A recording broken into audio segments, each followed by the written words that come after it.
एक नोटिफिकेशन 2 दिन पहले आया आरबीआई का, जिसमें 5500 करोड़ रुपया सरकार फिर से कर्ज लेने वाली है। पिछले 19 साल शिवराज जी जिस तरीके से बेहताशा बेरोजगारी और 30,000 रजिस्टर्ड झूठ बोले, तो हमने झूठ और बेरोजगारी का एक मामा देखा था। 2 महीने से 30 साल में सबसे ज़्यादा क्राइम अपराध अगर कहीं हुए तो मध्य प्रदेश में, और पिछले 1 साल में 28,000 करोड़ रुपया शिवराज जी ने कर्ज लिया था, उनकी सरकार ने लिया था।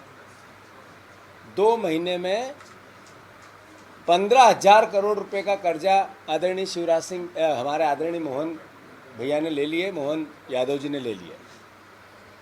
एक दिमाग में स्वतः आती है बात कि 19 साल झूठ और बेरोजगारी के मामा थे, 2 महीने कर्ज और क्राइम के काका हैं। आप देखो कि कर्ज की अवधारणा इस सरकार ने किस तरीके से आत्मसात कर ली है। 25 जनवरी 2023 को 2,000 करोड़ रुपया इनने कर्ज लिया, फिर 2 जनवरी 2023 को 3,000 करोड़ कर्ज लिया, फिर 9 फरवरी 2023 को फिर 3,000 करोड़ कर्ज लिया, 16 जनवरी 2023 को फिर 3,000 करोड़ रुपया कर्ज लिया, 23 फरवरी 2023 को फिर 3,000 रुपये कर्ज लिया, 3,000 करोड़ रुपया कर्ज लिया, 2 मार्च 2023 को फिर 3,000 करोड़ रुपया कर्ज लिया, 9 मार्च 2023 को फिर 3,000 करोड़ रुपया कर्ज लिया, 9 मार्च 2023 को फिर 2,000 करोड़ रुपया कर्ज लिया, 17 मार्च 2023 को 4,000 करोड़ रुपया कर्ज लिया, 24 मार्च 2023 को 1,000 करोड़ रुपया कर्ज लिया, 29 मई 2023 को 2,000 करोड़ रुपया कर्ज लिया, 14 जून 2023 को 4,000 करोड़ रुपया कर्ज लिया, 12 सितंबर 2023 को 1,000 करोड़ रुपया कर्ज लिया, 27 दिसंबर मोहन यादव जी जब से आए 12 दिसंबर 2023 को 1,000 करोड़ रुपया कर्ज लिया, 27 दिसंबर को 2,000 करोड़ रुपया कर्ज लिया, फिर 23 जनवरी को 2,500 करोड़ रुपया कर्ज लिया, फिर 7 फरवरी को 3,000 करोड़ रुपया कर्ज लिया, और अब 20 फरवरी को फिर 5,500 रुपये कर्ज लिया, 55,000 करोड़ रुपये, 5,500 करोड़ रुपया, सॉरी मैं मानता हूँ 3,57,000 करोड़ रुपए का कर्ज शिवराज जी छोड़ के गए थे।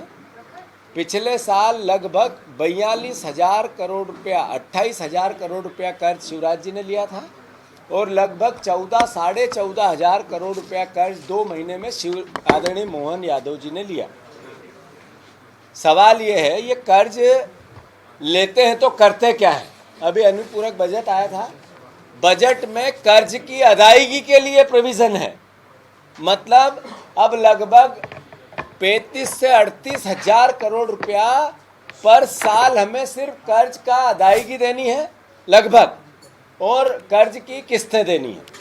यानी आपका अनुमानित बजट ये बनाते हैं 2 लाख करोड़ रुपए से कुछ ऊपर, उसमें से लगभग 1.25 लाख करोड़ रुपया, 1.5 लाख करोड़ रुपए का काम होता है जो आवक जावक ईमानदारी से होती है, जिसको खर्च भी किया जाता है और आता भी है। बाकी अनुमानित होता है जो अगले साल फिर कोलैप्स हो जाता है, नई व्यवस्था बन जाती है आर्थिक व्यवस्था के अनुसार। उसमें से 38,000 करोड़ रुपया लगभग सिर्फ कर्ज की अदायगी देनी है और ब्याज देना है। मध्य प्रदेश के निवासियों, ये सरकार को हम चुनते हैं अलग अलग मुद्दों पे, भावनाओं पे, मंदिर और आस्था की बातों पे, और आर्थिक व्यवस्था आपके घर की बिगड़ती है, प्रदेश की बिगड़ती है। आपका बेटा बेरोजगार है, आपका बेटा नशा कर रहा है, आपके घर में महंगाई का तांडव है, आपके परिवार में कोई बीमार हो जाए तो त्राही त्राही मच जाती है। अब आप देखो कि हर तरह की आर्थिक अराजकता हर परिवार में है। एक परिवार ऐसा नहीं है जिसमें किसी प्रकार की यातना। 80% लोग कर्जदार हैं। आज किसी न किसी बैंक का कर्जा है, साहूकार का कर्जा है, कोई संपत्ति बिक्री है। ये हालात मध्य प्रदेश के हर घर के हैं और इसी का असर सरकार पे है। तो मैं मानता हूँ कि जैसे मैंने शुरुआत में कहा, हमने पहले अद्भुत नंबर 1 बेरोजगारी और 30,000 रजिस्टर्ड झूठ जो विधानसभा में दिए गए, आश्वासन दिए गए, जो सरकारी कागजों में शिवराज जी ने कहे थे। तो झूठ और बेरोजगारी के मामा थे शिवराज जी। सबसे बड़ा झूठ बहनों से बोल के गए कि मैं 3,000 करोड़ रुपया आपको दूंगा, 3,000 रुपया पर मंथ दूंगा। चुनाव बाद एक 1,200 रुपये दे रहे हैं और वो भी सांसें ले रही है। ये कर्ज का लेते हैं तो करते क्या है?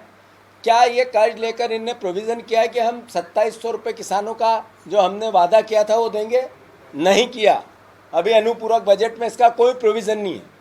इन्होंने 3,100 रुपये धान की अदायगी की, खरीदी की, हम पैसा किसान को देंगे, ये बजट में प्रोविज़न नहीं किया।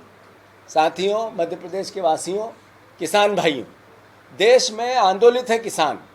किसान आंदोलित इसलिए है कि 2014 में नरेंद्र मोदी जी ने किसानों से कहा था, प्रचार करते वक्त लोकसभा के, कि किसान की जितनी लागत आती है, कितनी बिजली, कितना बीज का दाम, कितना खाद का दाम, कितना डीजल का दाम, फिर उसमें मजदूरी जोड़ो और फिर उससे डबल करो और फिर उसकी एमएसपी मिनिमम सपोर्ट प्राइस तय करो। मोदी सरकार आएगी तो किसानों की आय